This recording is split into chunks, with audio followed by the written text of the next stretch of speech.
Halika ma'am. Ma'am, halika. Bilisan niya, may kasama pa kasi ito, kukunin ko. Ay, okay. Dali, yan naman to. Sige, ipa-continue yung video, tatanggalin nyo ano. Putin nyo, press-in nyo. Asan yung unang nawala? Ang nalaglag? Yeah. Asan na? Ma'am, anong gusto niyo? Kami ang maglalabas, ikaw na maglalabas. Ano ma'am? Kasi, continue ha. Report nyo sa akin ha. Sige, sige. Ano niya? Hindi ako magbabayad yan pag nawala. Buti, di ko nakakakot eh. Wala. Oh my God, ang dami. Wala ako.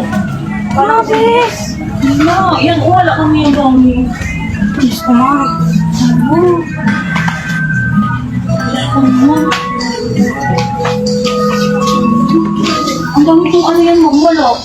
Ulit-ulit, ma'am. Siguro ulit-ulit yan na ano, ganyan. Kaya ano. Grabe, kadaghan. Unsa ka na niya pagsulod sa iyahang lawas. Taas na siya makapagpakit. Oo, ma'am. Ah, dami. Grabe. Ito yan. Oh, ang dami. Oh. Ang ulaw. Karon mga kabady, hello mga kabady, natay nakitaan na pod nga video sa Facebook mga kabady sa home sa pag-scroll-scroll nato. O gani ato ni siya muhatag opinion mga kabady. Diyos ko, santisima.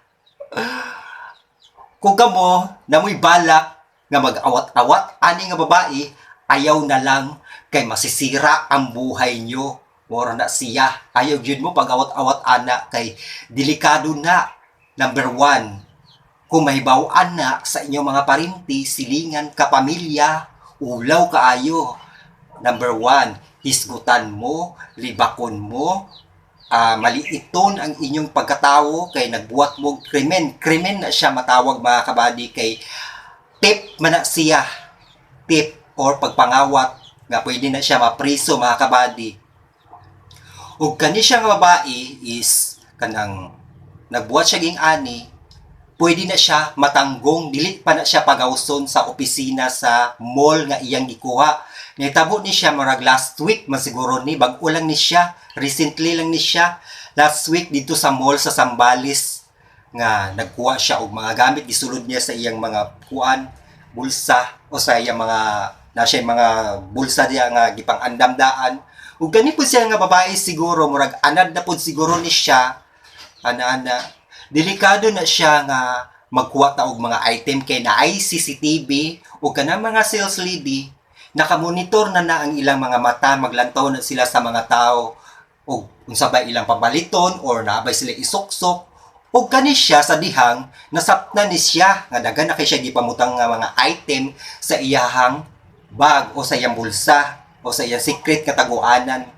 Delikado na siya, pwede na siya nga pamultahon o kung dili siya makabayad siya, pwede nga okay ra mabayaran niya ang iyang ipangkuha nga item. Pero ang mall manggod is namagod na sila yung patakaran nga kung unsa ang imong gikuha, dublihon ang presyo, triplihon.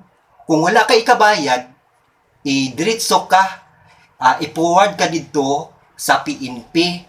Siyempre, madaot ang imuhang police clearance, NBI clearance.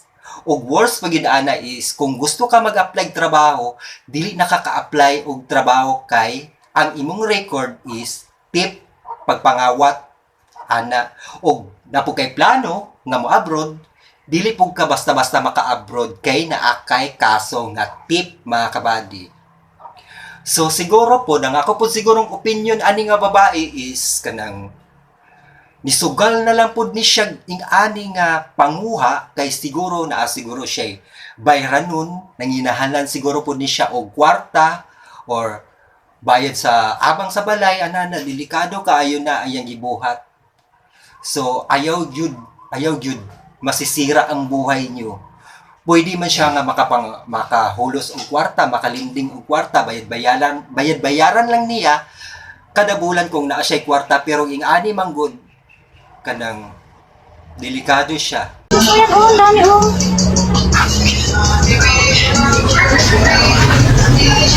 Malaki na.